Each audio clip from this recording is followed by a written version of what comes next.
Bonjour et bienvenue dans notre nouvelle émission Impact Live. Quelle joie de vous retrouver dans ce rendez-vous organisé autour de la parole de Dieu, autour du message de l'Évangile. Et j'aimerais vous parler d'un sujet qui va certainement vous interpeller, en tout cas peut-être même vous surprendre.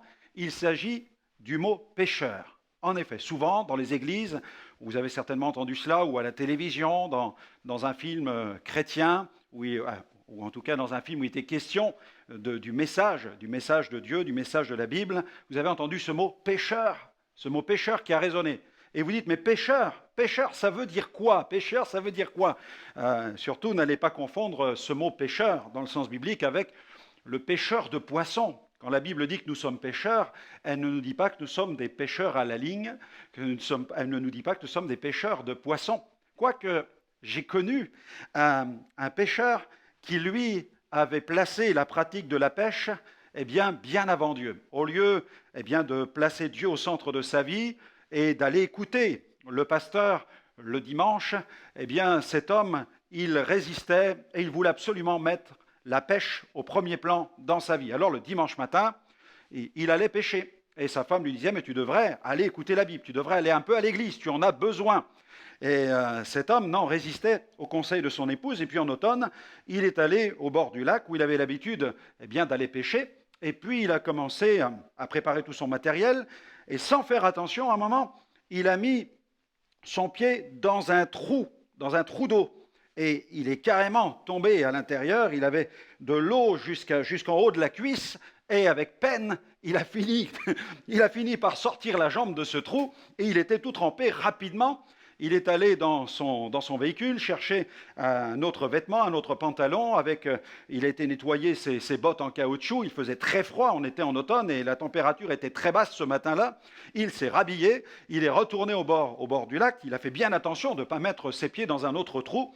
Et puis, il a commencé à empiler quelques pierres, les unes sur les autres, pour se fabriquer une petite chaise. Et il a préparé sa ligne. Et là, au moment où il s'assoit sur les quelques pierres qu'il avait empilées, les pierres se sont renversées, il a basculé, il est complètement tombé à la rivière. Il était trempé jusqu'aux os. Et quand il en est sorti, il s'est dit, là, maintenant, je crois que je vais aller à l'église. Parfois, Dieu nous parle par certaines situations. Et quand la Bible nous parle du péché, elle nous dit que le péché, c'est manquer le but. Pécheur, c'est quoi? C'est tout simplement quelqu'un qui manque le but.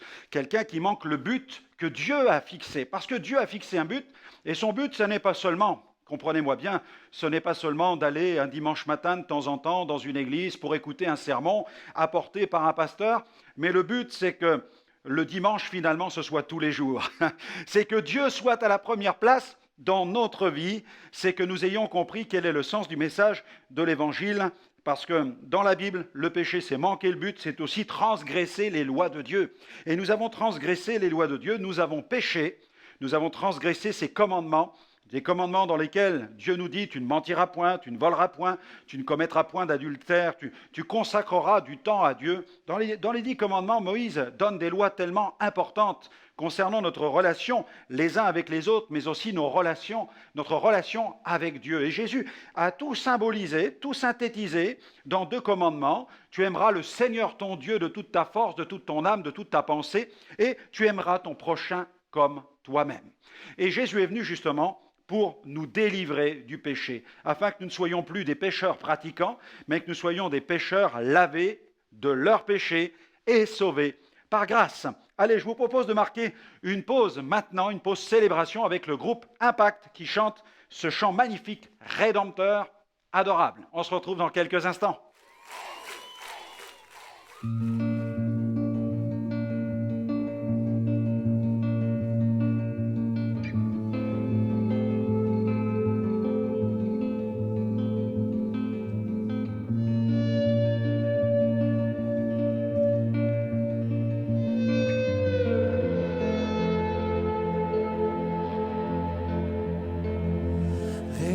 Rédempteur adorable,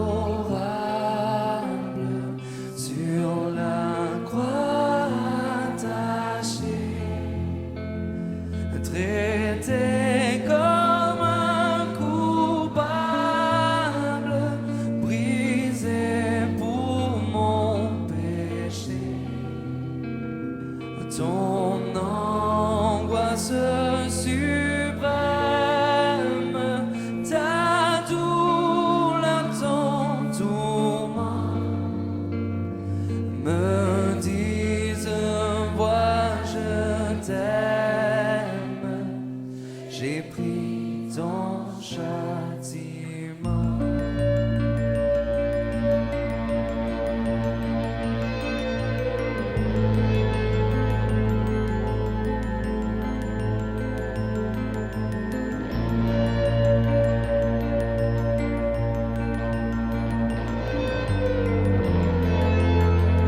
Rédempteur adorable. Rédempteur veut dire celui qui nous rachète, celui qui a payé pour que nous puissions sortir de notre prison. C'est le rachat, c'est le sens du message de la Bible, que nous soyons rachetés de notre péché, et Jésus est venu pour ça. Et l'apôtre Paul, dans l'Épître aux Romains, au chapitre 3, à partir du verset 10 jusqu'au verset 12, nous pouvons lire dans la Bible ce passage où il parle du péché. Il dit « Il n'y a point de juste, pas même un seul, nul n'est intelligent, nul ne cherche Dieu, tous sont égarés, tous sont pervertis, il n'en est aucun qui fasse le bien, pas même un seul. » Waouh! L'apôtre Paul est clair et ce passage est sans ambiguïté. Nous sommes tous pécheurs. Vous et moi, même si je suis prédicateur de l'Évangile, je suis un pécheur. Mais peut-être que la différence qu'il y a entre nous, c'est-à-dire que si vous n'avez pas encore reçu Jésus dans votre vie, la différence, elle est là.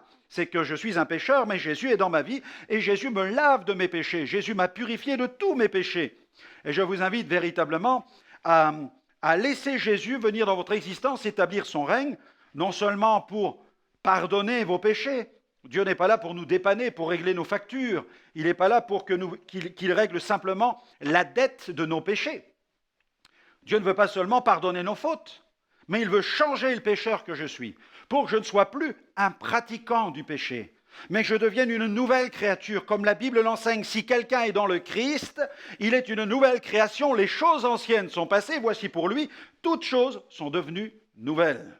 Quand je regarde le premier homme sur la terre qui fut appelé pécheur, il l'est devenu parce qu'il a transgressé la première loi que Dieu lui avait donnée. Il lui avait dit qu'il pouvait manger de cet arbre-là, mais il lui avait dit tu ne mangeras pas de l'arbre de la connaissance du bien et du mal. Donc une loi extrêmement simple. Tu peux faire ça et tant que tu feras ça, ça ira bien, mais ça tu ne le fais pas parce que le jour où tu le feras, tu auras des problèmes. Donc une loi immédiatement lui a été donnée, une directive divine. Et l'histoire biblique nous apprend que le premier homme a transgressé cette loi et que ce fut la grande tragédie de la chute. Et il y a plusieurs phases dans la vie d'Adam. Il y a eu la phase de l'innocence. Il ne savait pas ce que c'était que le péché, il vivait dans une parfaite innocence. Il y a eu la phase de la transgression, il a transgressé la loi de Dieu. Il y a eu la phase de la conscience, il a pris conscience qu'il avait transgressé la loi divine. Et heureusement, il y a eu une quatrième phase, la phase de la restauration. Dieu ne l'a pas abandonné, Dieu l'a secouru, et par une forme de rédemption, grâce au sacrifice de victimes innocentes, l'homme et la femme ont été recouverts avec des vêtements de peau. Du sang a dû couler pour que ces vêtements soient placés sur eux et qu'ainsi la honte soit couverte. Mais Jésus est venu non pas pour couvrir notre péché, puisque l'ultime œuvre de rédemption, le pinacle de la rédemption, le summum de la rédemption, c'est l'œuvre de Jésus sur la croix, qui ne vient pas simplement pour couvrir nos péchés, mais il vient pour ôter nos péchés, nous délivrer de la puissance de nos péchés pour que nous soyons réconciliés avec Dieu, que l'Esprit de Dieu habite dans notre vie pour que nous puissions marcher conformément aux enseignements de la Bible, la parole de Dieu. Là où vous êtes, invitez Jésus dans votre vie maintenant pour que votre vie puisse littéralement changer, que vous deveniez un enfant de Dieu, un serviteur, une servante de Jésus. Faites cette prière. Seigneur, viens dans ma vie, viens dans ma vie. J'ai compris que je suis pécheur, séparé, mais viens dans ma vie, pardonne mes péchés, libère-moi de la prison du péché, de la puissance du péché, donne-moi ton Saint-Esprit, règne en moi, afin que je ne sois plus soumis à mon péché, mais que ma vie soit soumise à ta parole, à ta volonté, au nom de Jésus. Amen. Amen. Gloire à Dieu pour ce temps, cette prière. Je vous invite à me retrouver dans d'autres émissions. Vous pourrez continuer à entendre le glorieux message de l'Évangile qui va vous permettre d'aller plus loin, plus proche de Dieu, dans une communion intime avec lui. Procurez-vous la Bible et cherchez Dieu. Votre vie sera transformée. Que Dieu vous bénisse et à très bientôt.